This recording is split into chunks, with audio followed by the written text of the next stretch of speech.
सोमवंश का वर्णन। अग्निदेव कहते हैं, वशिष्ठ, अब मैं सोमवंश का वर्णन करूंगा। इसका पाठ करने से पाप का नाश होता है। विष्णु के नाभि कमल से ब्रह्मा उत्पन्न हुए। ब्रह्मा के पुत्र महर्षि अत्रि हुए। अत्रि से सोम की उत्पत्ति हुई। सोम ने राजसूय यज्ञ किया और उसमें तीनों लोकों के राज्य का उन्होंने दक्षिणारूप से दान किया। जब यज्ञ के अंत में अवभृत स्नान समाप्त हुआ तो उनका रूप देखने की इच्छा से 9 देवियां चंद्रमा के पास आईं और काम बाण से संतप्त होकर उनकी सेवा करने लगी। लक्ष्मी कांति नारायण को छोड़कर चली आईं। सिनिवाली करदम को, द्युति को अग्नि को और पुष्टि अपने अनिवासी पति धाता को त्याग कर आ गईं। प्रभा प्रभाकर को, कुहू अविष्मान को छोड़कर स्वयं सोम के पास चली आईं। कीर्ति ने अपने स्वामी जयंत को छोड़ा और वसु ने मरीचि नंदन कश्यप को तथा धृति भी उस समय अपने पति नंदी को त्याग कर सोम की ही सेवा में संलग्न हो गई। चंद्रमा ने भी उस समय उन देवियों को अपनी ही पत्नी की भांति सकाम भाव से अपनाया। सोम के इस प्रकार अत्याचार करने पर भी उस समय उन देवियों के पति शाप तथा शस्त्र आदि के द्वारा उनका अनिष्ट करने में समर्थ न हो सके, अपितु सोम ही अपनी तपस्या के प्रभाव से भू आदि 7 लोकों के एकमात्र स्वामी हुए। इस अनीति से ग्रस्त होकर चंद्रमा की बुद्धि विनय से भ्रष्ट होकर भ्रांत हो गई और उन्होंने अंगिरा नंदन बृहस्पति जी का अपमान करके उनकी यशस्विनी पत्नी तारा का बलपूर्वक अपहरण कर लिया। इसके कारण देवताओं और दानवों में संसार का विनाश करने वाला महान युद्ध हुआ, जो तारकामय संग्राम के नाम से विख्यात है। अंत में ब्रह्मा जी ने चंद्रमा की ओर से युद्ध में सहायता पहुंचाने वाले शुक्राचार्य को रोककर तारा बृहस्पति जी को दिला दी। देवगुरु बृहस्पति ने तारा को गर्भिणी देखकर कहा, इस गर्भ का त्याग कर दो। उनकी आज्ञा से तारा ने उस गर्भ का त्याग किया, जिससे बड़ा तेजस्वी कुमार प्रकट हुआ। उसने पैदा होते ही कहा, मैं चंद्रमा का पुत्र हूं। इस प्रकार सोम से बुध का जन्म हुआ। उनके पुत्र पुरुरवा हुए। उर्वशी नाम की अप्सरा ने स्वर्ग छोड़कर पुरुरवा का वरण किया। महामुने, राजा पुरुरवा ने उर्वशी के साथ 59 वर्षों तक विहार किया। पूर्व काल में एक ही अग्नि थे। राजा पुरुरवा ने ही उन्हें ग्राह्यपत्य, अहवनीय और दक्षिणाग्नि भेद से 3 रूपों में प्रकट किया। राजा योगी थे। अंत में उन्हें गंधर्व लोक की प्राप्ति हुई। उर्वशी ने राजा पुरुरवा से आयु, दृढ़ायु, अश्वायु, धनायु, धृतिमान, वसु, दिविजात और शतायु इन 8 पुत्रों को उत्पन्न किया। आयु के नहुष, वृद्ध शर्मा, रजी, दंभ और विपापमा ये 5 पुत्र हुए। रजी से 100 पुत्रों का जन्म हुआ। वे राजेय के नाम से प्रसिद्ध थे। राजा रजी को भगवान विष्णु से वरदान प्राप्त हुआ था। उन्होंने देवासुर संग्राम में देवताओं की प्रार्थना से दैत्यों का वध किया था। इंद्र राजा रजी के पुत्र भाव को प्राप्त हुए। रजी स्वर्ग का राज्य इंद्र को देकर स्वयं दिव्य लोकवासी हो गए। कुछ काल के बाद रजी के पुत्रों ने इंद्र का राज्य छीन लिया। इससे वे मन ही मन बहुत दुखी हुए। तदनंतर देवगुरु बृहस्पति ने ग्रह शांति आदि की विधि से रजी के पुत्रों को मोहित करके राज्य लेकर इंद्र को दे दिया। उस समय रजी के पुत्र अपने धर्म से भ्रष्ट हो गए थे। राजा नहुष के 7 पुत्र हुए। उनके नाम थे यति, ययाति, उत्तम, उद्धव, पंचक, शर्याति और मेघपालक। यति कुमार अवस्था में होने पर भी भगवान विष्णु का ध्यान करके उनके स्वरूप को प्राप्त हो गया। उस समय शुक्राचार्य की कन्या देवयानी तथा वृषपर्वा के पुत्र शमिष्ठा, ये 2 राजा ययाति की पत्नियां हुई। राजा के इन दोनों स्त्रियों से 5 पुत्र उत्पन्न हुए। देवयानी ने यदु और तुर्वसु को जन्म दिया और वृषपर्वा की पुत्री शर्मिष्ठा ने दुहु, अनु और पुरु ये 3 पुत्र उत्पन्न किए। इनमें से यदु और पुरु ये 2 ही सोमवंश का विस्तार करने वाले हुए। यदु वंश का वर्णन। अग्निदेव कहते हैं, वशिष्ठ, यदु के 5 पुत्र थे, नीलांजिक, रघु, क्रौष्टु, शतजीत और सहस्रजीत। इनमें सहस्रजीत सबसे ज्येष्ठ थे। शतजीत के है, रेणुहय और है ये 3 पुत्र हुए। है के धर्मनेत्र और धर्मनेत्र के पुत्र सनहत हुए। सनहत के पुत्र महिमा और महिमा के भद्रसेन थे। भद्रसेन के दुर्गम और दुर्गम से कनक का जन्म हुआ। कनक से कृतवीर्य, कृताग्नि, करवीरक और चौथे कृतौजा नामक पुत्र की उत्पत्ति हुई। कृतवीर्य से अर्जुन हुए। अर्जुन ने तपस्या की। इससे प्रसन्न होकर भगवान दत्तात्रेय ने उन्हें 7 द्वीपों की पृथ्वी का आधिपत्य, 1000 भुजाएं और संग्राम में अजयता का वरदान दिया। साथ ही ये भी कहा, अधर्म में प्रवृत्त होने पर भगवान विष्णु के अवतार श्री परशुराम जी के हाथ से तुम्हारी मृत्यु निश्चित है। राजा अर्जुन ने 10,000 यज्ञों का अनुष्ठान किया। उनके स्मरण मात्र से राष्ट्र में किसी के धन का नाश नहीं होता था। यज्ञ, दान, तपस्या, पराक्रम और शास्त्र ज्ञान के द्वारा कोई भी राजा कृतवीर्य कुमार अर्जुन की गति को नहीं पा सका। कार्तवीर्य अर्जुन के 100 पुत्र थे। उनमें 5 प्रधान थे। उनके नाम है शूरसेन, शुर, धृष्टोक्त, कृष्ण और जयध्वज। जयध्वज अवंती देश के महाराज थे। जयध्वज से तालजंग का जन्म हुआ और तालजंग से अनेक पुत्र उत्पन्न हुए, जो तालजंग के ही नाम से प्रसिद्ध थे।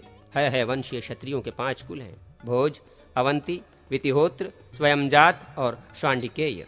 वितिराग्र से अनंत की उत्पत्ति हुई और अनंत से दुर्जय नामक राजा का जन्म हुआ। अब कौष्टु वंश का वर्णन करूंगा, जहां साक्षात भगवान विष्णु ने अवतार धारण किया था।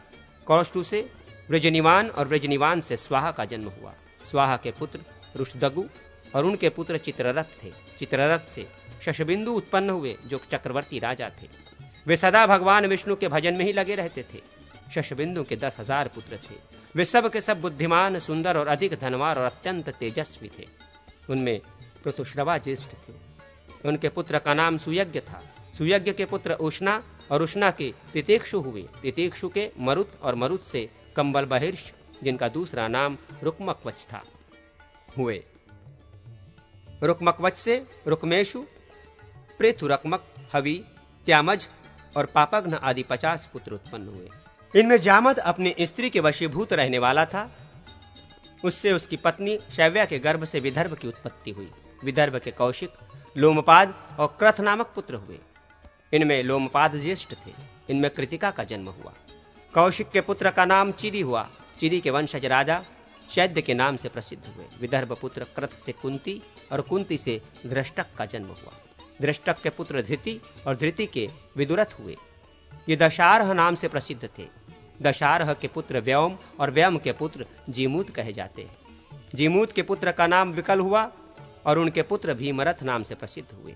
भीमरथ से नवरथ और नवरथ से दृढ़रथ हुए। दृढ़रथ से शकुनी तथा शकुनी से करम्भ उत्पन्न हुए।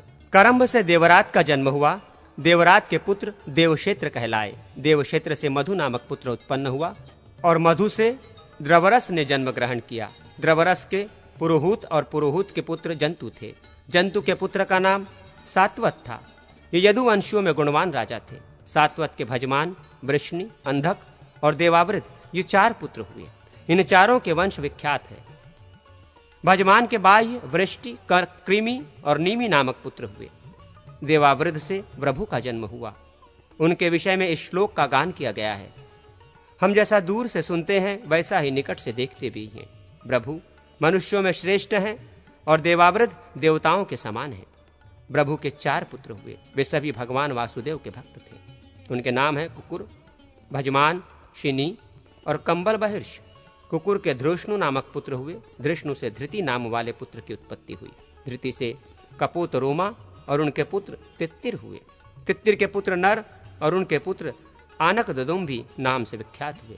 आनक ददुम्भ की परंपरा में पुनर्वसु और उनके पुत्र आहुक हुए। ये आहुकी के गर्भ से उत्पन्न हुए थे। आहुक से देवक और उग्रसेन हुए। देवक से देववान, उपदेव, सहदेव और देवरक्षित ये 4 पुत्र हुए। इनकी 7 बहिनें थीं, जिनका देवक ने वसुदेव के साथ ब्याह कर दिया। इन 7 के नाम हैं देवकी, श्रुतदेवी, मित्रदेवी, यशोधरा, श्रीदेवी, सत्यदेवी और 7वीं सुरापी। उग्रसेन के 9 पुत्र हुए, जिनमें कंस ज्येष्ठ था। शेष 8 पुत्रों के नाम इस प्रकार हैं: न्यगोध्र, सुनामा, कंक, राजा शंकु, सतनु, राष्ट्रपाल, युद्धमुष्टि और समुष्टिक। भजमान के पुत्र विदुरथ हुए, जो रथियों में प्रधान थे। उनके पुत्र राजाधिदेव और शुर नाम से विख्यात हुए। राजाधिदेव के 2 पुत्र हुए, शोणाक्ष और श्वेतवाहन। शोणाक्ष के शमी और शत्रुजीत आदि 5 पुत्र हुए। शमी के पुत्र प्रतिक्षेत्र, प्रतिक्षेत्र के भोज और भोज के हृदिक हुए। हृदिक के पुत्र 10 थे, जिसमें कृतवर्मा, शतधनवा, देवहार्य और भीषण आदि प्रधान हैं। देवहार्य से कंबल बहिरी और कंबल बहिरी से असमौजा का जन्म हुआ। असमौजा के सुदृष्ट, सुवास और धृष्ट नामक पुत्र हुए। धृष्ट की 2 पत्नियां थीं, गांधारी और माद्री। इनमें गांधारी से सुमित्र का जन्म हुआ और माद्री ने युधाजीत को उत्पन्न किया। धृष्ट से अनमित्र और शिनिका भी जन्म हुआ। शिन से देवमुढुष उत्पन्न हुए। अनमित्र के पुत्र निघ्न और निघ्न के प्रसेन तथा सत्राजीत हुए।